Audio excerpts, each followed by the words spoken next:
দিন আগেই জাতীয় ঐক্যমত্য কমিশনের সাথে বিভিন্ন রাজনৈতিক দলগুলো একটি বৈঠক হয়েছে ফরেন সার্ভিস একাডেমিতে। সেখানে তো সমস্ত বিষয়ে একমত হওয়ার মতো অবস্থায় তৈরি হয়েছিল এবং দেখা যাচ্ছে আমাদের প্রধান উপদেষ্টা তিনি কিন্তু তখনও ওই বৈঠকে কিন্তু ফেব্রুয়ারি নির্বাচনের কথা বলেছেন। তো ওখানে তো সমস্ত বিষয় উঠে এসেছে। এখানে কি সঠিক সমাধানে কি এখনো রাজনৈতিক দলগুলো যেতে পারেনি যে নতুন করে আবার আন্দোলনের কর্মসূচির কথা বলা হচ্ছে? না, দেখুন, এখানেও দুটো বিষয় উল্লেখ করি।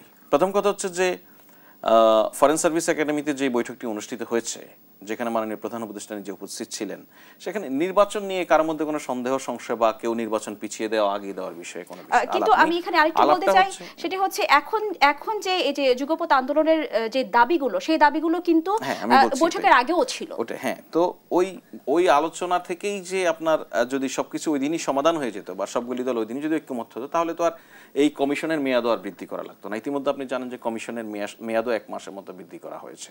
সুতরাং সেইটা যেমন একরকম বাস্তবতা, আরেক রকম বাস্তবতা হচ্ছে, দেখুন, আপনি দলগুলো তাদের বিভিন্ন দাবি নিয়ে যেমন সক্রিয় থাকবে, যদি এই সরকার একটি রাজনৈতিক সরকার হতো, একটা দলীয় সরকার হতো মূলত, তাহলে আপনি দলগুলোর দাবি থাকতো সরাসরি সরকারের কাছে।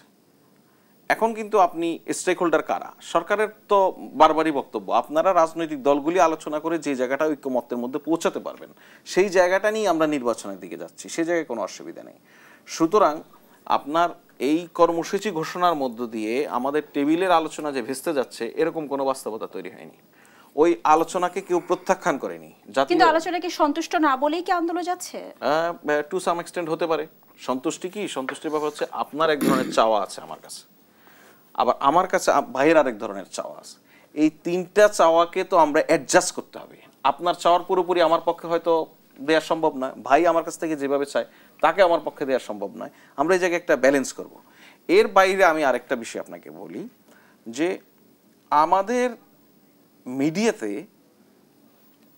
খুব রাজনীতিকে খুব গুরুত্ব দিয়ে দেখা হয়।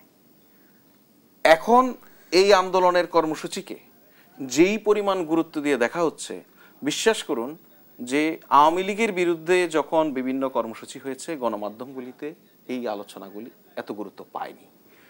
এখন যদি আপনি চিন্তা করেন, মাঠে সবচেয়ে বড় পলিটিক্যাল ইস্যুই এটা, অথচ এটা ওই অর্থে এত বড় কোনো ইস্যু নয় যে এটা খুব আপনার টকশো করার জন্য, নিউজের বুলেটিন রানডাউন ঠিক করার জন্য, কাগজের ট্রিটমেন্ট সেট করার জন্য এই আলোচনাটা খুব ইম্পর্টেন্ট হয়ে দাঁড়িয়েছে। সেজন্য একটু বলতে হয় ওই সময়টা গণমাধ্যমের আসলে বলার স্বাধীনতা হয়তো অতটা ছিল না এই মুহূর্তে বলার যে স্বাধীনতা রয়েছে। সময়ের সঙ্গে না, দেখুন, ওই সময়েও আমি ওই স্বাধীনতার জায়গাটা যাচ্ছি না, আমি বলছি যে ওই সময়েও আমাদের কাছে এত এত উপলক্ষ ছিল। যদি আমি খুবই অনেস্টলি বলি যে আজকে এসেও আমাদের এখানে গুম, খুন, অত্যাচারের যেই রেকর্ড সামনে আছে, সেটা নিয়ে আলোচনা করার লম্বা সময় আছে, দরকারও আছে। কিন্তু আনফর্চুনেটলি আমাদের গণমাধ্যম যেটা হয় যে মানে কিংফিশার জার্নালিজম, যেটা এখন একদম সামনে আছে, এটা নিয়েই খুব ব্যস্ত থাকতে পছন্দ করি আমরা।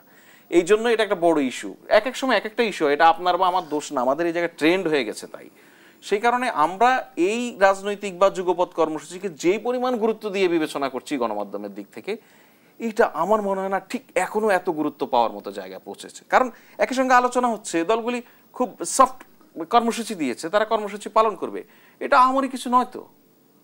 আর দাবি আদায়ের জায়গাটা কি? নিজেরা তো, তারা তো এমন না যে আওয়ামী লীগ বিএনপির মতো অবস্থা তৈরি হয়েছে যে কেউ কারোর সঙ্গে বসে না। আপনি জানেন কিনা জানি না যে আওয়ামী লীগ বিএনপির নেতাদের এক পর্যায়ে অবস্থা এরকম হয়েছে, কোনো সামাজিক অনুষ্ঠানেও দুই দলের লোক একসঙ্গে যেতে পারতো না। সো আমাদের তো রাজনীতিতে এখন সেই অবস্থা নেই।